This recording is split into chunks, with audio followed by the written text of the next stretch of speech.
Assalamualaikum warahmatullahi wabarakatuh.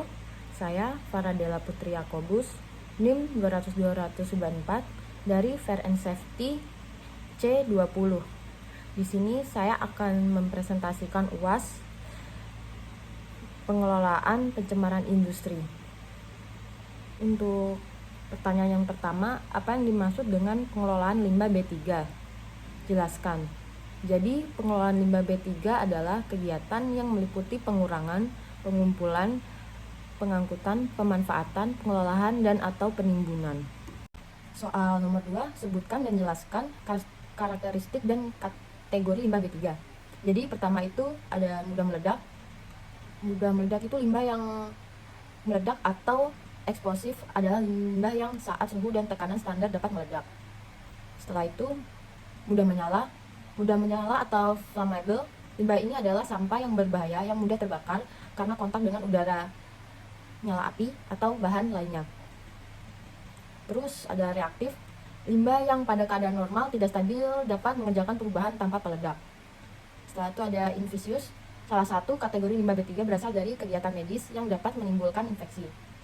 Setelah itu ada korosif, limbah ini memiliki ciri bisa menyebabkan iritasi kulit, menyebabkan karat pada baja, memiliki pH 2 jika bersifat asam dan lebih dari 12,5 jika bersifat basah. Setelah itu ada beracun, limbah yang beracun bagi makhluk hidup. Jadi ini contoh beberapa gambarnya, ada yang mudah meledak, cairan mudah menyala, reaktif, infusif, korosif, dan beracun. Dan soal nomor 3 itu sebutkan dan jelaskan fasilitas yang dibutuhkan di dalam penyimpanan limbah B3 berdasarkan kategori dan sumbernya.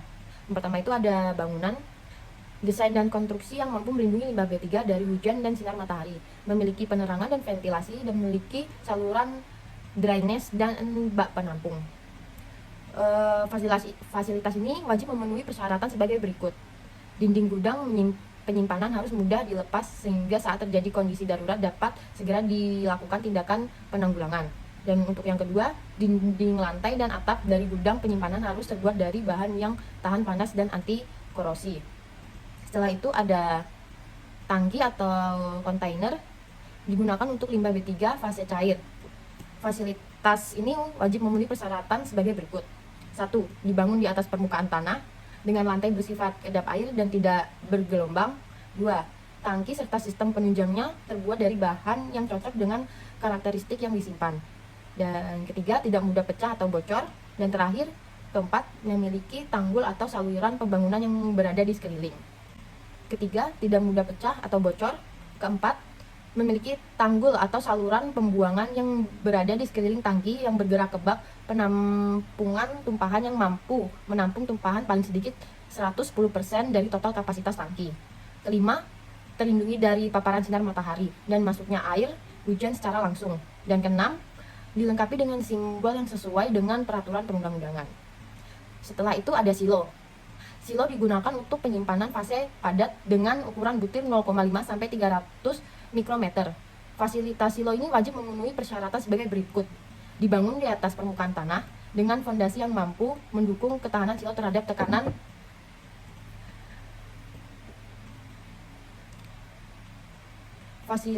Fasilitas silo ini wajib memenuhi persyaratan sebagai berikut.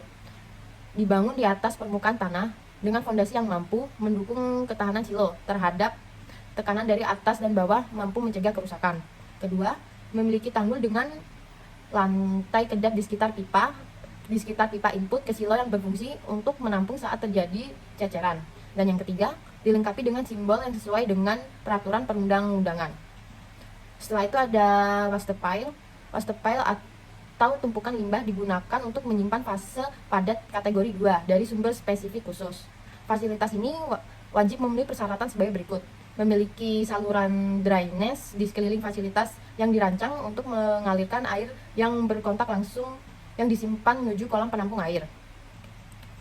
Yang kedua itu memiliki tanggul di sekeliling fasilitas dengan ketinggian lebih dari permukaan tanah untuk menghindari terjadinya ceceran atau tumpahan yang keluar dari fasilitas penyimpanan.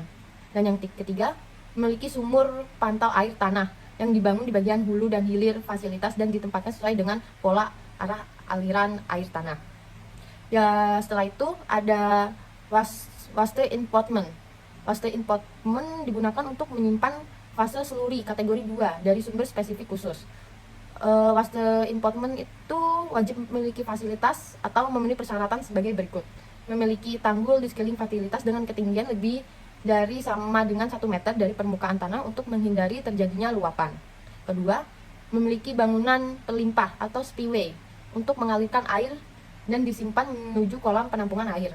Yang ketiga, memiliki sumur pantau air tanah yang dibangun di bagian hulu dan hilir fasilitas dan ditempatkan sesuai dengan pola arah aliran air. Dan soal keempat itu sebutkan fasilitas penimbunan limbah B3.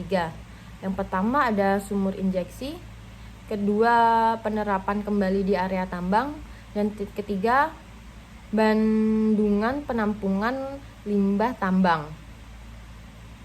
Dan yang terakhir itu fasilitas penimbunan limbah B3 lain sesuai perkembangan ilmu pengetahuan dan teknologi. Soal nomor 5, sebutkan dan jelaskan metode pengelolaan limbah B3. Yang pertama itu ada metode stabilisasi dan solidifikasi. Sifat beracun dari limbah B3 tidak akan begitu merusak jika limbah tersebut ditampung dalam satu tempat khusus, sehingga tidak menyebar dan mencemari lingkungan sekitar. Sifat inilah yang berusaha ditekan lewat metode stabilisasi dan solidifikasi. Dalam metode stabilisasi, limbah B3 dicampur dengan zat tertentu guna mengurangi kecepatan perpindahan limbah. Di sisi lain, solidifikasi merupakan sebuah proses penggunaan adiktif yang dalam penerapannya sesuai dengan sifat fisis dari limbah itu sendiri. Dan yang kedua itu ada metode insinerasi. Metode ini juga disebut dengan metode pembakaran dan masuk ke dalam kategori metode fisik.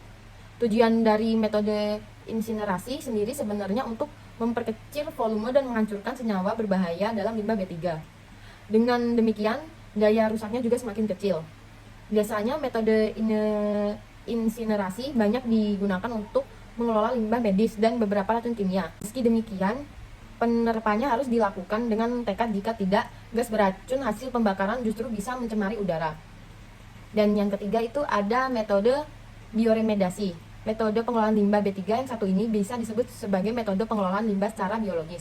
Dalam metode bioremediasi, limbah B3 diurai atau didegradasi dengan memanfaatkan bakteri ataupun mikroorganisme lainnya. Soal nomor 6, tulis dan jelaskan fasilitas penyimpanan limbah B3 berdasarkan jenisnya dan waktu maksimal penyimpanannya. Jadi di sini ada tabel kesesuaian fasilitas penyimpanan limbah B3.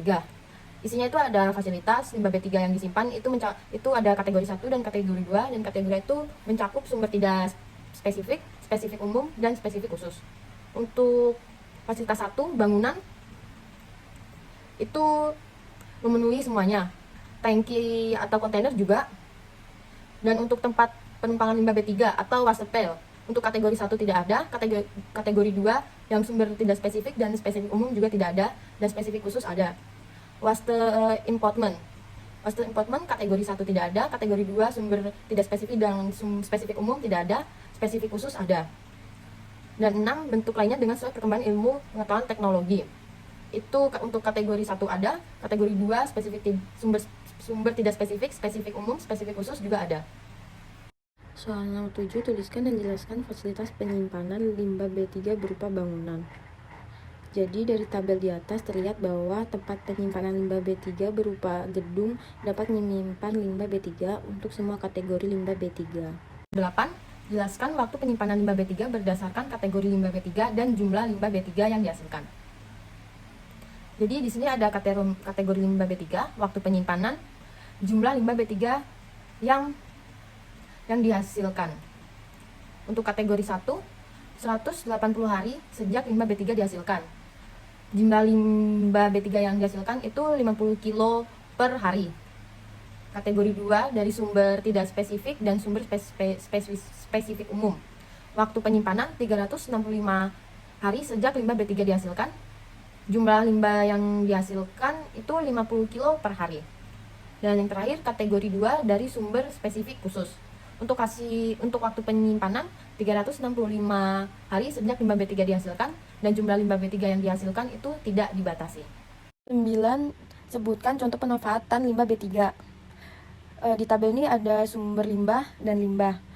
Sumber limbah energi alternatif, limbahnya bahan hayati dianggap limbah ketika diolah menjadi bioarang. Sumber energi dengan cara CO cleansing, limbahnya limbah B3, plastik pabrik semen.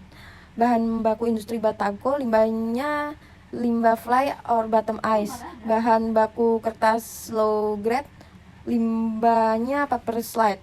Bahan bakar alternatif, limbahnya pine slide. Bahan bakar industri relavator, limbah silika terkontaminasi. Bahan bakar alternatif, limbah softline bekas. Bahan baku peleburan logam, limbah kemasan bekas. Bahan baku industri semen, limbah dengan kadar Ca, Si, Al, dan Fe kurang dari 50%. Untuk sumber limbah untuk memperbaiki lingkungan di daerah tambang, limbahnya limbah fly ice. Soal nomor 10, sebutkan fasilitas pengangkutan limbah B3 berdasarkan kategori dan sumbernya. Jelaskan ketentuan informasi yang harus ada pada kendaraan pengangkutan. Untuk fasilitas pengangkutan limbah B3, itu ada alat angkut limbah B3, rekomendasi pengangkutan limbah B3, dan Vestaronik pengangkutan limbah B3. Dan untuk kategorinya itu, untuk kategori 1, alat angkut tertutup untuk limbah B3 kategori 1, dan alat angkut terbuka atau tertutup untuk limbah B3 kategori 2. Setelah itu, ketentuan informasi yang harus ada pada kendaraan pengangkutan. Jadi yang pertama itu foto alat angkut berwarna dari depan, belakang, kiri, dan kanan. Kedua, terlihat identitas nama perusahaan, ditulis nama lengkap dan bukan singkatan di kanan, kiri, depan, dan belakang. Setelah itu yang terakhir, nomor telepon perusahaan wajib tercantum permanen, nomor yang dapat dihubungi apabila terjadi kecelakaan, di sebelah kanan dan kiri kendaraan. Sekian dari saya, kurang lebihannya mohon maaf. Wassalamualaikum warahmatullahi wabarakatuh.